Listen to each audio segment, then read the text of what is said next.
श्री स्वामी समर्थ। स्वागत आहे तुमचं माझ्या यूट्यूब चॅनलवरती। आजचा दिवस तुम्हाला खूप छान सुखाचा समाधानाचा जाऊ देत, हीच मी स्वामींच्या चरणी प्रार्थना करते आणि आजच्या या नवीन व्हिडिओला सुरुवात करते। 2026 या नवीन वर्षामध्ये आपण पदार्पण केलेलं आहे आणि नवीन वर्षात येणारा पहिला सण म्हणजे मकर संक्रांती। हिंदू पंचांगानुसार सूर्याचे धनु राशीतून मकर राशीमध्ये प्रवेश करणं या दिवसाला संक्रांती असं म्हणतात। हा दिवस उत्तरायणाचा प्रारंभ मानला जातो। हा काळ अत्यंत पुण्यदायी आणि फलदायी मानला जातो। मकर संक्रांतीपासून सूर्य उत्तर दिशेकडे सरकतो, ज्यामुळे दिवसाचा कालावधी वाढतो आणि रात्रीचा कालावधी कमी होत असतो। हा बदल शुभ आणि मांगलिक कार्यासाठी अत्यंत फलदायी मानला जातो। यंदा 2026 मध्ये मकर संक्रांती बुधवार दिनांक 14 जानेवारी 2026 रोजी साजरी केली जाणार आहे। सूर्य मकर राशीत प्रवेश करणार आहे बुधवारी 14 जानेवारी रोजी दुपारी 3:13 आणि या पुण्यकाळाची समाप्ती होणार आहे सायंकाळी 5:45 तब्बल 2 तास 32 मिनिटाचा कालावधी पुण्यकाळ असणार आहे। याही व्यतिरिक्त महापुण्य काळाचा मुहूर्त दुपारी 3:13 ते सायंकाळी 4:58 असणार आहे आणि हा महापुण्य काळ मुहूर्त तब्बल 1 तास 45 मिनिटाचा असणार आहे। या कालावधीमध्ये आपण शुभ कार्य करू शकता। या पुण्य काळामध्ये केलेले स्नान, दान, जप आणि उपासना याला विशेष महत्त्व आहे। आता 2026 मधील मकर संक्रांती आणखीन विशेष आहे, कारण या दिवशीचा एकादशीचा दुर्मिळ योगायोग जुळून येत आहे। तब्बल 23 वर्षांनी संक्रांती आणि षटतिला एकादशी एकाच दिवशी आल्याने या दिवसाचं महत्त्व कैक पटीने वाढले। याशिवाय या दिवशी सर्वार्थ सिद्धी योग, अमृत सिद्धी योग असे 2 अत्यंत शुभ योगही बनत असल्याचं सांगितलं जातं। या योगामध्ये सुद्धा केलेले कोणतेही शुभ कार्य, दानधर्म आणि पूजा अर्चना अधिक फलदायी ठरतात आणि अडचणी अडथळे दूर होतात असं सांगितलं जातं। यंदा 2026 सालची संक्रांत तब्बल 23 वर्षांनी एका अत्यंत दुर्मिळ योगायोगाने येत असल्याचं सांगितलं जाते। या संक्रांतीला फक्त तिळगुळच नाही तर अनेक शुभ कार्याचंही महत्त्व आहे। याचबरोबर आपण आज जाणून घेणार आहोत की 2026 ची मकर संक्रांत नेमकी कशावर आहे, तिचं वाहन काय आहे, वस्त्र कोणते आहे आणि येणाऱ्या वर्षासाठी ती काय संकेत घेऊन येत आहे। याशिवाय कोणत्या राशीच्या लोकांनी काय दान करावं याचीही सविस्तर माहिती आपण जाणून घेणार आहोत। त्यासाठी हा व्हिडिओ स्किप न करता शेवटपर्यंत बघा। चॅनलवरती पहिल्यांदा आला असाल तर सबस्क्राईब करा आणि असेच नवनवीन माहितीपूर्ण व्हिडिओ बघण्यासाठी बेल आयकॉनलाही क्लिक करा। त्यामुळे जेव्हाही मी नवीन व्हिडिओ अपलोड करेल तेव्हा त्याचं नोटिफिकेशन सर्वात आधी तुम्हाला मिळेल आणि तुम्ही एक पण व्हिडिओ मिस करणार नाही। आणि हो, त्याचबरोबर हाईप बटनला प्रेस करायला विसरू नका। चला तर मग जास्त वेळ न घालवता व्हिडिओला सुरुवात करूया। ज्योतिषशास्त्रानुसार प्रत्येक वर्षी संक्रांती देवीचे वाहन, वस्त्र, दिशा आणि हातातील वस्तू बदलत असतात। त्यावरून वर्षभराचे फळ सांगितले जाते। मग यंदा संक्रांती देवीचं स्वरूप हे कसं असणार आहे, वाहन काय असणार आहे, वस्त्र कोणतं परिधान केलेलं आहे आणि शुभ अशुभ संकेत कुठले आहेत याचं स्वरूप बघूयात।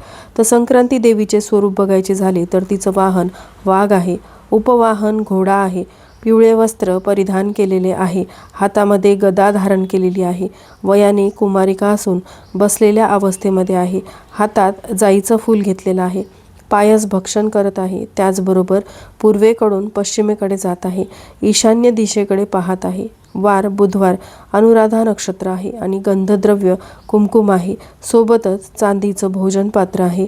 संक्रांतीचं या स्वरूपावरून येणाऱ्या वर्षासाठी काही महत्त्वपूर्ण संकेत मिळतात, जसे की ही संक्रांत सरकार आणि सरकारी कर्मचाऱ्यांसाठी चांगली राहील, वस्तूंची किंमत सामान्य राहील, लोकांना आरोग्य लाभ मिळेल, विविध राष्ट्रांमधील संबंध सलोख्याचे राहतील, अन्नधान्याच्या साठ्यामध्ये वाढ होईल। ज्योतिषशास्त्रानुसार संक्रांतीच्या दिवशी देवीने जे वस्त्र, भूषण किंवा खाद्यपदार्थ धारण केलेले असतील त्या संबंधित वस्तूचा किमतीवरती वर्षभर परिणाम होऊ शकतो।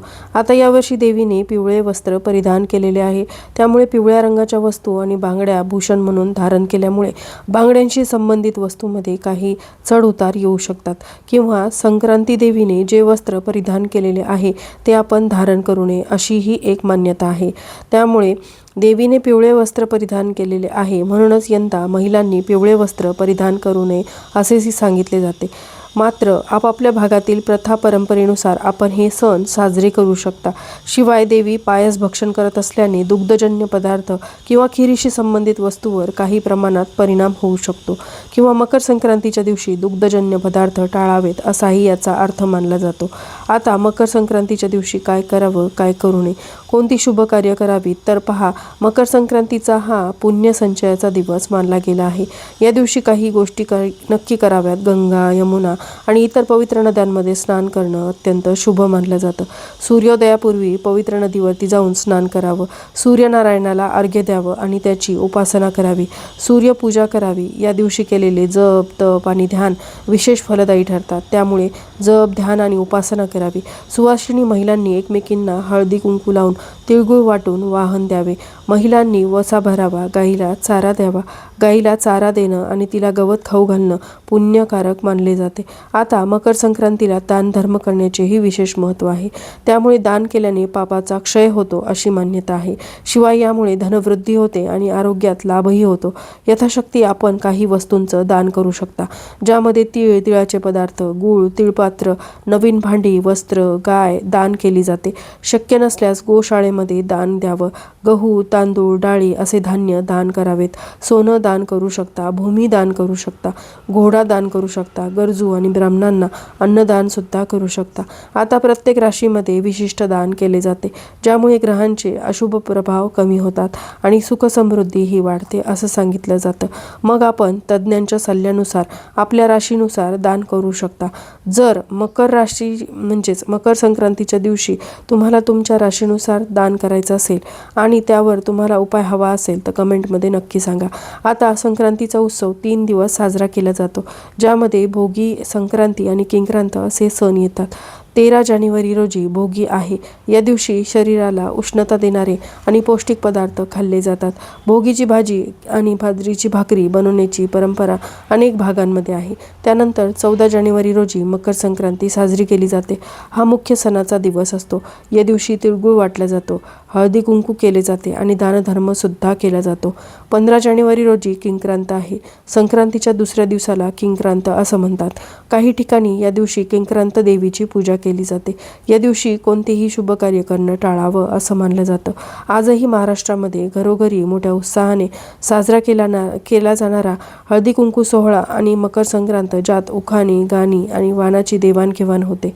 मकर संक्रांत या सणाशी जोडलेला हळदी कुंकू सोहळा मुख्यतः महाराष्ट्रातील सुवासिनी साजरा करतात, जो मकर संक्रांतीपासून रथसप्तमीपर्यंत चालतो. हळदी कुंकू सोहळ्याचे आध्यात्मिक महत्त्व आणि आदिशक्तीची जागृती सुद्धा आहे. असं म्हणतात की हळद सौभाग्याचे प्रतीक आणि कुंकू हे शक्तीचं प्रतीक आहे.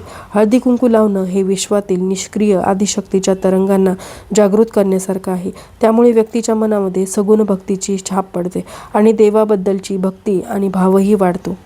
एक स्त्री दुसऱ्या सुवासिनीला हळदी कुंकू लावते आणि वाण भेट देते. हे तिच्यातील देवी शक्तीला म्हणजेच आदिशक्तीला शरण जाणं आणि कृतज्ञता व्यक्त करणं असाही त्याचा अर्थ आहे.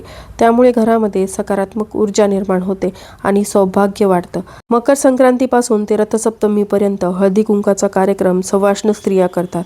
एखाद्या वेळेस जर मासिक धर्मामुळे स्त्रीचा मकर संक्रांतीचा सण साजरा करणं नाही झाला तर कोणत्याही पौष रविवारी किंवा रथसप्तमीच्या दिवशी देखील तुम्ही वाण वसा करून मकर संक्रांतीचा सण हा पूर्ण करू शकता.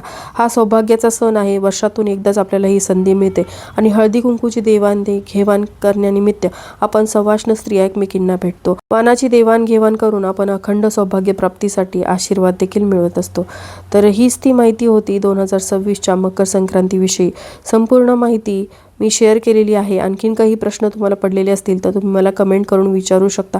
कमेंटमध्ये मी नक्कीच त्याचा उत्तर देण्याचा प्रयत्न करेल आणि तुमच्या भागामध्ये कशा पद्धतीने मकर संक्रांत साजरी केली जाते हे देखील तुम्ही मला नक्की कमेंट करून सांगा. आणि हा व्हिडिओ जास्तीत जास्त लोकांपर्यंत शेअर करा, जेणेकरून योग्य ती माहिती सर्वांना मिळेल. धन्यवाद. भेटूयात पुढच्या व्हिडिओमध्ये. श्री स्वामी समर्थ.